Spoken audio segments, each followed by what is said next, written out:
नमस्कार, capital TV Uttar Pradesh में आपका स्वागत है और मैं आपके साथ प्रिया बिस्ट। अब वक्त हो चला है ऐसे मुद्दों पर विस्तार से बात करने का जो जनता, राज्य, देश और पूरी दुनिया पर असर डालते हैं। प्रयागराज में 10,000 से ज्यादा छात्र प्रदर्शन कर रहे हैं। प्रदर्शन स्थल पर पुलिस, पीएसी और आरएएफ की तैनाती कर दी गई है। ऐसे में कई सारे सवाल भी उठ रहे हैं।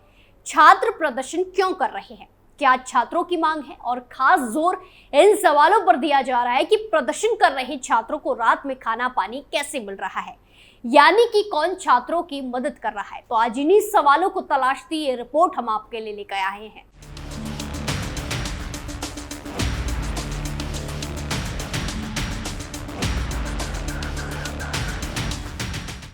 छात्रों का धरना प्रदर्शन जारी, पुलिस ने दर्ज की एफआईआर, तिरंगे का किया अपमान, पुलिस ने सिखाया सबक।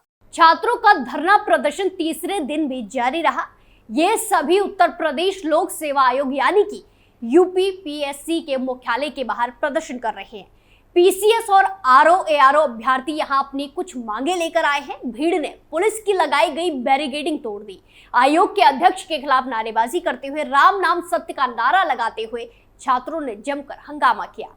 इनको समझाने के लिए पुलिस प्रशासन की टीम भी पहुंची, लेकिन कोई बात नहीं बन पाई। उधर प्रयागराज में यूपी लोक सेवा आयोग के बाहर चल रहे प्रदर्शन के दौरान सरकारी बैरियर और नामी कोचिंग का बोर्ड तोड़ने के आरोप में 12 लोगों पर एफआईआर दर्ज की गई। इनमें 2 नामजद और अन्य अज्ञात आरोपी हैं। इसके अलावा माहौल बिगाड़ने की कोशिश करने पर 10 को हिरासत में लिया गया। खुद सिविल लाइन थाने के एसआई कृष्णा मुरारी ने मुकदमा दर्ज किया गया है।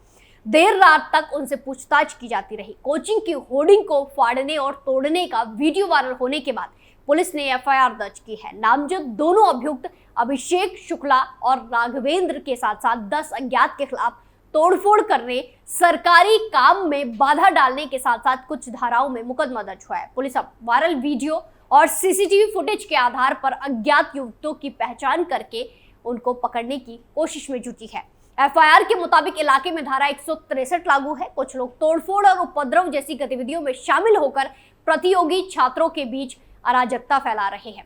वन डे वन शिफ्ट की मांग पर डटे छात्र, प्रयागराज की सड़कों पर उतरे हजारों छात्र।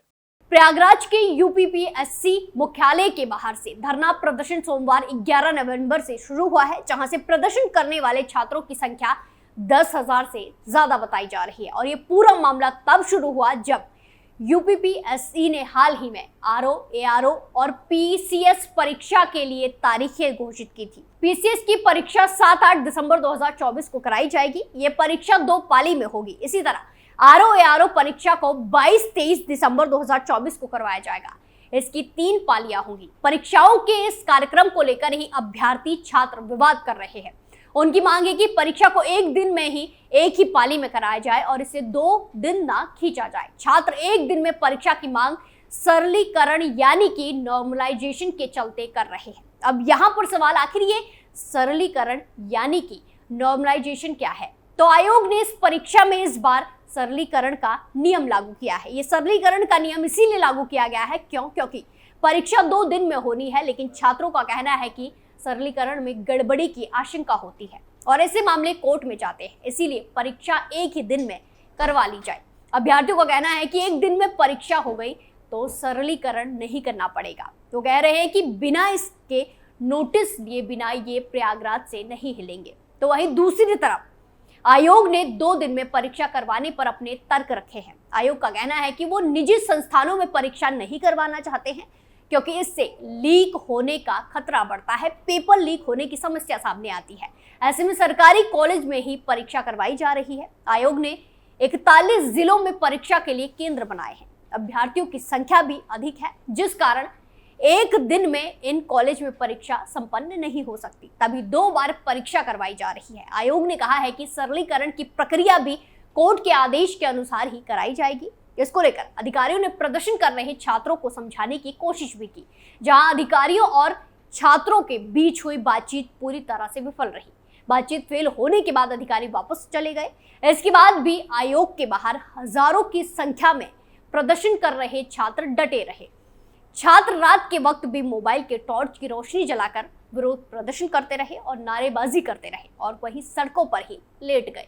गुटों में बटे छात्र, राजनीति की हुई एंट्री।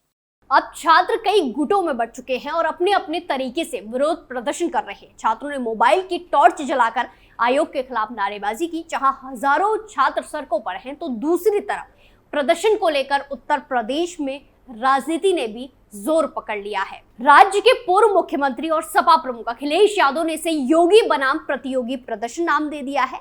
उनका कहना है कि लोगों को अब भाजपा नहीं चाहिए, ये अभ्यर्थी समझ चुके हैं। लेकिन जहां सपा प्रमुख छात्रों को उकसाने का काम कर रहे हैं, तो यहां पर ये याद दिला दें कि अखिलेश यादव के राज में यूपीपीएससी के चेयरमैन अनिल यादव पर गड़बड़ी के इतने आरोप लगे थे कि अभ्यर्थियों ने इसके मुख्यालय को यादव सेवा आयोग नाम दे दिया था, जिसके चलते ही उत्तर प्रदेश के उप मुख्यमंत्री केशव प्रसाद मौर्य ने सपा प्रमुख को घेरा और कहा कि अखिलेश यादव को इन सब मुद्दों पर नहीं बोलना चाहिए। यूपी के पूर्व मुख्यमंत्री श्री अखिलेश यादव को छात्रों के मुद्दे पर बोलने का नैतिक अधिकार नहीं है।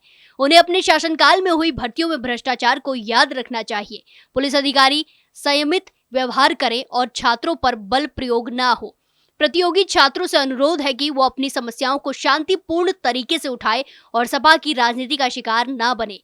आपकी न्याय की लड़ाई में सरकार और मैं सदैव आपके साथ हूं। 2012 से 2017 तक सपा सरकार में क्या क्या हुआ था, ये पूरा प्रदेश जानता है। वहीं इस मामले में मायावती की भी एंट्री हो गई है और यूपी लोक सेवा आयोग पर उन्होंने सवाल खड़े किए। एक्स पर एक के बाद एक 3 पोस्ट करते हुए मायावती ने पूछा कि क्या आयोग के पास बुनियादी सुविधाओं का इतना अभाव है कि पीसीएस जैसी परीक्षा 2 दिन में करानी पड़ रही है। ऐसे ही कई सारे राजनीतिक दल राज्य सरकार को घेरने और जनता में अपनी छवि अच्छी करने के लिए एक के बाद एक बयान जारी कर रहे हैं। कौन कर रहा छात्रों की मदद, किसने किया रात का पूरा इंतजाम। प्रदर्शन कर रहे छात्र सरलीकरण और सिंगल डे शिफ्ट की मांग को लेकर अड़े हुए हैं और कह रहे हैं कि पूरी होने पर ही यहां से हटेंगे। आयोग के गेट नंबर 4 में संगम भवन के बाहर छात्रों ने गेट के अंदर जबरन घुसने की कोशिश की, लेकिन मौके पर तैनात रैपिड एक्शन फोर्स के जवानों ने उनके मंसूबे पूरे नहीं होने दिए। इस दौरान छात्रों ने तिरंगे का सम्मान भी तार-तार कर दिया, अपमान किया। वहीं कुछ छात्र आयोग के अध्यक्ष के पोस्टर हाथ में लेकर उन्हें गुमशुदा बताकर उन्हें ढूंढने वालों को 1 रुपए का इनाम देने का नारा लगाते दिखे। लेकिन ऐसे में सवाल यह है कि आखिर प्रदर्शन कर रहे छात्रों की मदद कर कौन रहा है। जहां पर छात्र प्रदर्शन कर रहे हैं, वहां पर 2 घंटे में हजारों की संख्या में पीने का पानी दिया गया। उसके पैकेट और बोतल की मदद से छात्रों की प्यास बुझाई गई। इसके अलावा रात में खाना खाने के समय अंधेरा होते ही जगह जगह पैक्ड खाने के पैकेट बांटे गए। प्रदर्शन कर रहे इन छात्रों को इतनी बड़ी संख्या में पैकेट और बोतलें कहां से भेजी जा रही थी, ये चर्चा प्रदर्शन स्थल में खूब हो रही है। आंदोलन के पीछे से मदद दे रहे कई संस्था और सियासी दलों से जुड़े लोगों के नाम भी चर्चा में खूब आ रहे हैं। रात में इन प्रदर्शन करने वालों के लिए कंबल कहां से आए, ये भी चर्चा का एक बड़ा विषय बना है। सोशल मीडिया में भी इसके लिए बाकायदा अभियान चलाया गया, जो बताता है कि पूरी तरह से सुनियोजित होकर यह धरना प्रदर्शन चल रहा है। वहीं आयोग के गेट के सामने जहां छात्र प्रदर्शन कर रहे थे, वहां पर अधिक रोशनी नहीं थी। ऐसे में छात्रों ने एक दूसरे का हौसला बढ़ाने के लिए हजारों की संख्या में मोमबत्तियां जलानी शुरू कर दी और मोबाइल टॉर्च की रोशनी जलाकर प्रदर्शन किया। ऐसे में छात्रों ने एक दूसरे का हौसला बढ़ाने के लिए हजारों की संख्या में मोमबत्तियां जलानी शुरू कर दी और मोबाइल टॉर्च की रोशनी जलाकर प्रदर्शन किया। लेकिन ऐसे में सवाल बड़ा ये है कि जो ये मांग छात्र कर रहे हैं, ये उनकी खुद की है या कोई इन्हें उकसा रहा है, या इसके पीछे कोई राजनीतिक कनेक्शन है। इस पूरे मामले में आपकी क्या राय है, कमेंट कर जरूर बताएं। स्पेशल स्टोरी में फिलहाल के लिए इतना ही। बाकी तमाम खबरों के लिए देखते रहिए कैपिटल टीवी उत्तर प्रदेश। नमस्कार।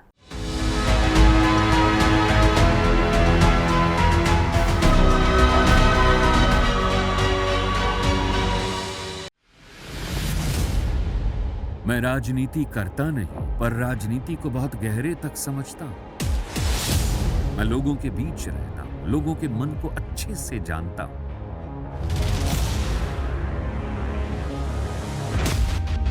पब्लिक और पॉलिटिक्स की हर नब्ज को खूब पहचानता हूं। संघर्ष की सियासत से सत्ता के सिंहासन तक मैं हर खबर से खरा सच निकालता हूं। ना कोई दौड़, ना कोई race. Capital TV Uttar Pradesh.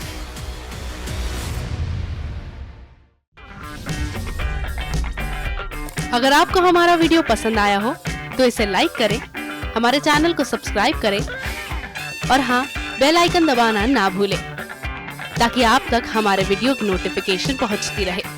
आप अपना सुझाव हमें कमेंट बॉक्स में दे सकते हैं। हमारे साथ जुड़ने के लिए शुक्रिया।